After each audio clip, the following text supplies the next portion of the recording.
everybody! Today I wanted to show you my my Widowmaker cosplay costume. A lot of people have been asking about how I made certain pieces for it. So I figured it's about time I made a video to let you guys know how to make your own if you wanted to, or to give you some good ideas on how to do your own pieces for something entirely different. So I wanted to start off by showing my arm piece, which was pretty simple as far as materials go. And honestly, it was probably one of the quicker prop pieces in my whole costume. So I had two separate pieces that I made with, I believe it was Warbler's Finest Art Black is what it's called. They have a few different types of thermoplastics. One I'd used before, I think it was Warbler. It was a white one and it had like a mesh material on the inside, and it worked really well for the project that I was working with at the time, but for this it wouldn't have worked at all. Even on low heat it seemed to warp it a lot, like the surface of it. So with thermoplastics, if you've never used them before, when you heat them up too much they will tend to bubble, and so you get this awful kind of bubbly pattern on the surface of it warping. I didn't have this issue with this one at all, the black Warbler. So what I had found that the main difference between the two of them was just that this one could withstand a higher heat. For a couple of different reasons, that was better for my purposes. Honestly, with certain situations I was concerned about it getting too warm, like in the sun. Like if I was outside for too long and being in direct sunlight, is this going to warm up so much that it's going to start warping under pressure? That was stuff that I was concerned about. So I wanted something that softened up at a higher temperature, but also that meant that, like with this one, at the same temperature that the one I used before, the white one, this wouldn't start having that awful warping issue with it. So this one, what I did was I took just your basic craft foam, just a really cheap, thin foam that you can get like a whole sheet of it for 25 cents or something. Get a whole bunch of those will save your life. It's really easy to cut out the pattern that you want in that, and then lay that down on top of your Warbler. And then trace out around maybe about ½ an inch to an inch outside of the foam cutout, and then that's where you're going to cut your Warbler. So that way, when you cut that out, you press both the pieces together. And then what I do is I don't even heat up the entire piece.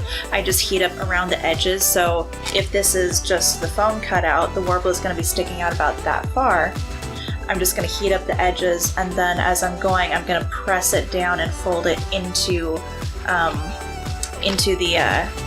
the foam cutout as tightly as possible, and just do that all the way around the edges. You can cut up any excess by heating it up. It'll trim really easily. You can use a razor blade, or any pair of scissors should do just fine once it's nice and soft. So when you're folding it over and it kind of bunches up a lot on the other side, instead of getting these parts where it's really, really thick and kind of bulbous, just trim it right off. Get it right out of the way. But so that's what I did for building just the main, I don't know, the main construct of it, I guess.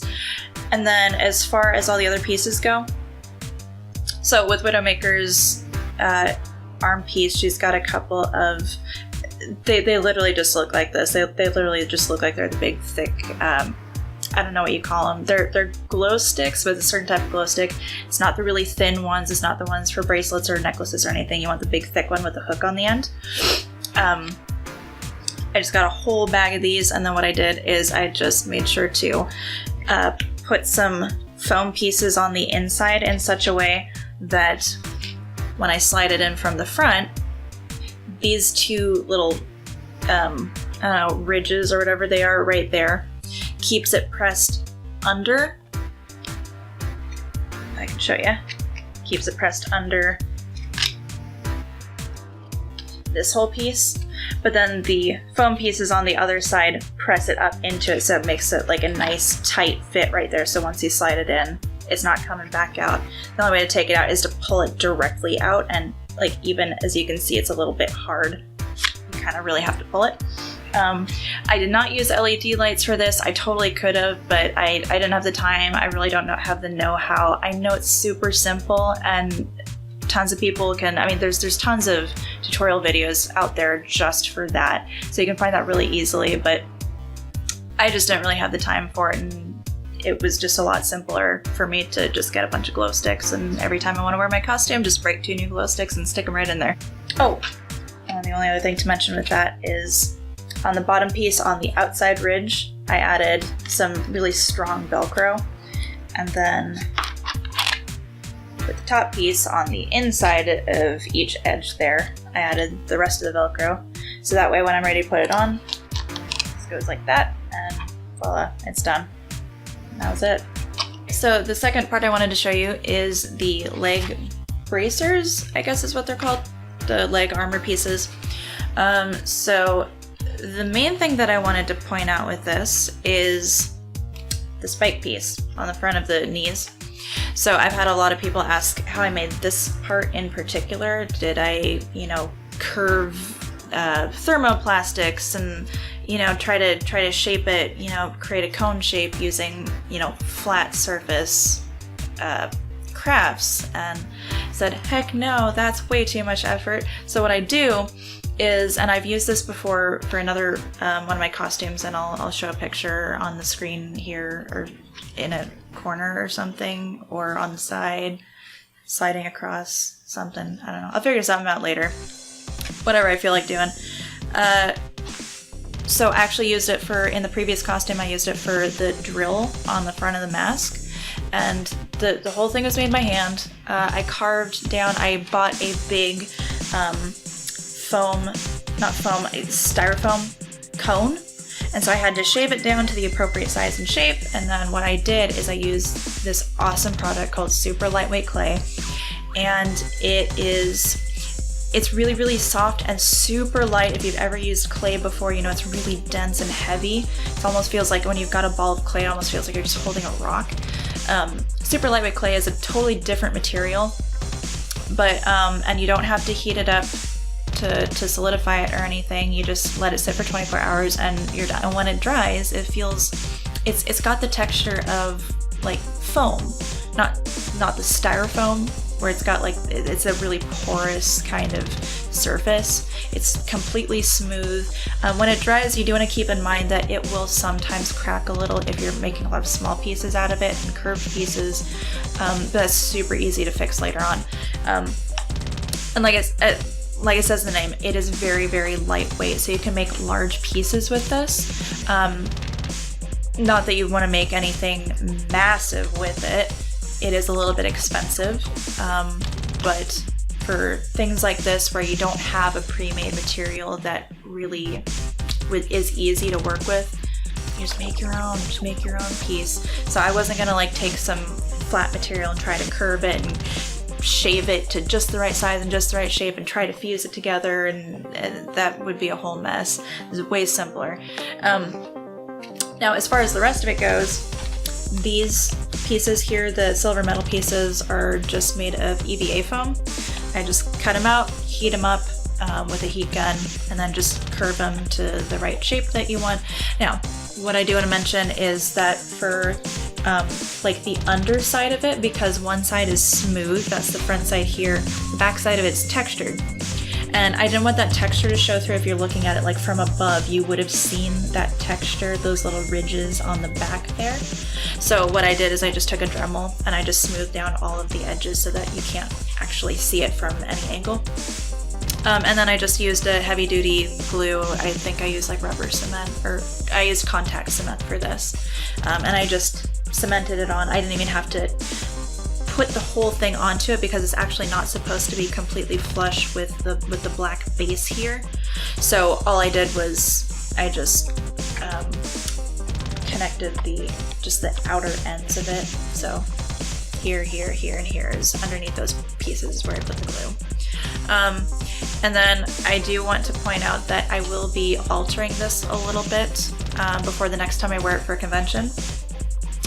Learn from my mistakes, because what I did is I was lazy and cheap and I thought, hey, I'll save on materials and time, and instead of using more material to kind of extend the ends here a little bit, I'll just create just enough so that from the front it looks like a solid piece, and that's all I'll need. And that works really well, except for the fact that as I'm walking around the convention, what it does is the way that it fits onto the front of my boot, as I'm taking steps, it just turns to the side, and by the time somebody wants to take a picture, it looks like my knees are pointed outwards, and it's terrible, and then I have to try to remember to fix it every time somebody wants to take a freaking picture. And it was a hot mess. So what I'm gonna do is I'm going to just extend the ends. The cool thing about thermoplastics is that they will generally fuse, it will fuse to itself. So this is actually the first one that I use, and it does fuse to itself really well. So I'll just attach some more on the ends there. That's the thing that you have to consider with the black one, is you can fuse it. It's a lot harder though, because it doesn't have that mesh on the inside. It doesn't give it that texture, so it's basically just smooth on both sides. It's a little bit of a different texture on either side, but it makes it way tougher. So unless you're folding the pieces together or creating a texture and then really pressing hard into one another, they're not going to fuse very well. So it is something to consider when you're choosing what type you want to use. But yeah, so that was going to be my main adjustment for this one. I am still going to leave it open on the back because I want to easily be able to put it on and off. But the thing is that the thing about the shape is it is curved here, but it's not enough to really hold on to the shape of the boot, if that makes sense. So with it just being as open and lightly curved as it is, it was easy for it to just slide all around, but I'm hoping that once I extend it more, it's going to hold onto the sides of the boot better, and it's not as easily going to be able to just rotate. Alright, and the final piece that I wanted to talk to you guys about is the one that everybody's been asking about. I've had 1,000 questions about the materials that I made for it and the process and everything, and how long did it take, and is it heavy, and blah blah blah. And so I'm going to answer all those questions here. So my helmet, when I had first made the costume, I had a different helmet than the one that I have now. That one was a complete failure. And I just made it work for the convention that I was going to. It was PAX Prime 2016, and I was like, screw it. The morning of was when I had the final product made, so I had not had a chance to try it out, to see how it fits or how it feels, and it was like, nope, it was not going to work. There was no possible human way that it could have been worn. So I had to cut off all of the cords that are supposed to hang off of the end as the hair. I had to cut all of that out, and I just wore it as like just a helmet. And I was like, I'm just gonna look at the camera every time, not gonna turn my head to the side, and that's all anybody needs to see, really. And I got tons of compliments on it anyway, and everybody was super sweet about it. Nobody said a word about the entire missing hair, which was really sweet. But I knew that it was a hot mess. And what my major issue had been was that the material that I tried to use for the hair cords was way too heavy. Way too heavy. And when you're holding it in your hand, it doesn't feel that bad, but when you put it on your head, it's like you're just getting yanked back all of a sudden, and it's impossible to wear. And even considering how heavy the final product was, even just trying to carry it around the convention and only putting it on for pictures just wasn't feasible. So even just as the headpiece, like I definitely had a headache by the end of the convention. I mean, I was happy that I wore it anyway, and I got tons of people asking for pictures, and it turned out great. and everything was wonderful, but it was a complete failure as far as I was concerned. So I remade it for the next time that I was going to wear the costume. And so I made this piece. What I did to create just the main shell piece, I took some newspaper, so like just some thin, lightweight paper. I mean, basically any material will do, anything that you can easily shape and press down. But I started at the top and just lay down a few pieces of like masking tape or duct tape or whatever one you use on the top, and then just slowly work your way down the whole head and down the back of the neck and make sure that it's fitting to the curve of your head properly. So as you're going down, you're kind of tightening it in and tucking it in and making sure that it's a nice tight cap. And then take it off, trim off all the edges. So you want it to be the basic shape, the basic outline of the full piece that's on your head. Take that and then take your warbler and in as few pieces as possible, try to shape that to the shape of the skull cap that you just made with the paper and the tape. So what I did from there is I cut out all the foam pieces first off. Made sure that they would, I didn't attach them right off the bat, but I just shaped them to it, made sure that everything was going to fit properly and everything was angled right, because it was definitely difficult for this whole piece right here, this main piece that goes around the back and everything, to make sure that all the cuts were at the proper angle and everything was going to fit on correctly, so that I didn't have like a lot of extra showing under here or anything like that. So make sure to sort all that out first.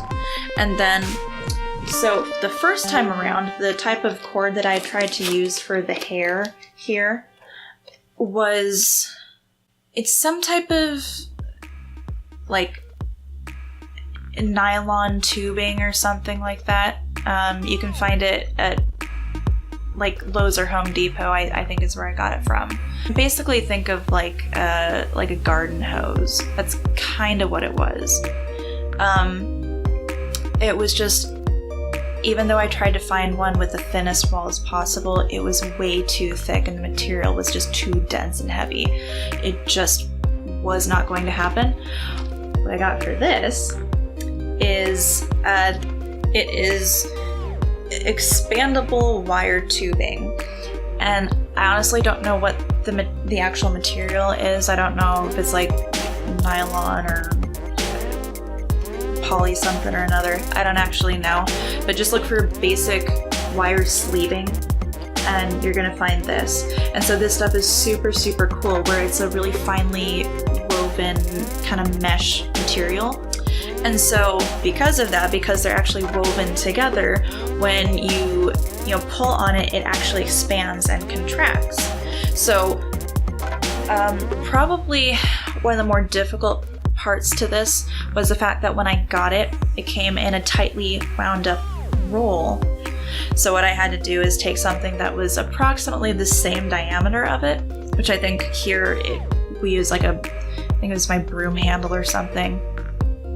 And I put it into it, and then I used my heat gun and heated it up so that as it heated up and then cooled, it would cool to more the general shape of the broom, or the broom handle. So that helped expand it a little bit and open it up. And what I had to do from there to give it really the full cord look that it should have had, pulled it back out, and then I glued one end to the helmet. So I attached each piece to the helmet, the base of it, and then I had some black cotton, not wool. It's a bag of black polyester filler. And I could only find this from one source, and it was a little bit more expensive than I wanted to spend on it, but it's literally the only one that I could find on the market at all, ever, in the entire world. So I had to get it, And I was like, screw it, I'm not even gonna mess around with this. It's like 2 weeks before the con. I got 2 bags of it just to be safe, and I got tons of it left over, way more than I needed. But I'll find another use for it. But what I did is I just took handfuls of this and then just kind of like fluffed it up, expanded it a little bit, and then I would stuff it into the other end of the tubes here, and then just push it in as far as I could with the broom handle. And so I just filled the tubes with this material, and then to places where it needed to kind of contract a little bit, like where each of the bands are here, I just didn't put any in there. So I would just stuff these tubes as full as I could, and then I would put this piece on, hot glue it in place, solidify it, and then for the next segment of tubing, I would just stuff each of those as much as I could, and then just put on the last, I don't know what that's supposed to be, hairband, I guess.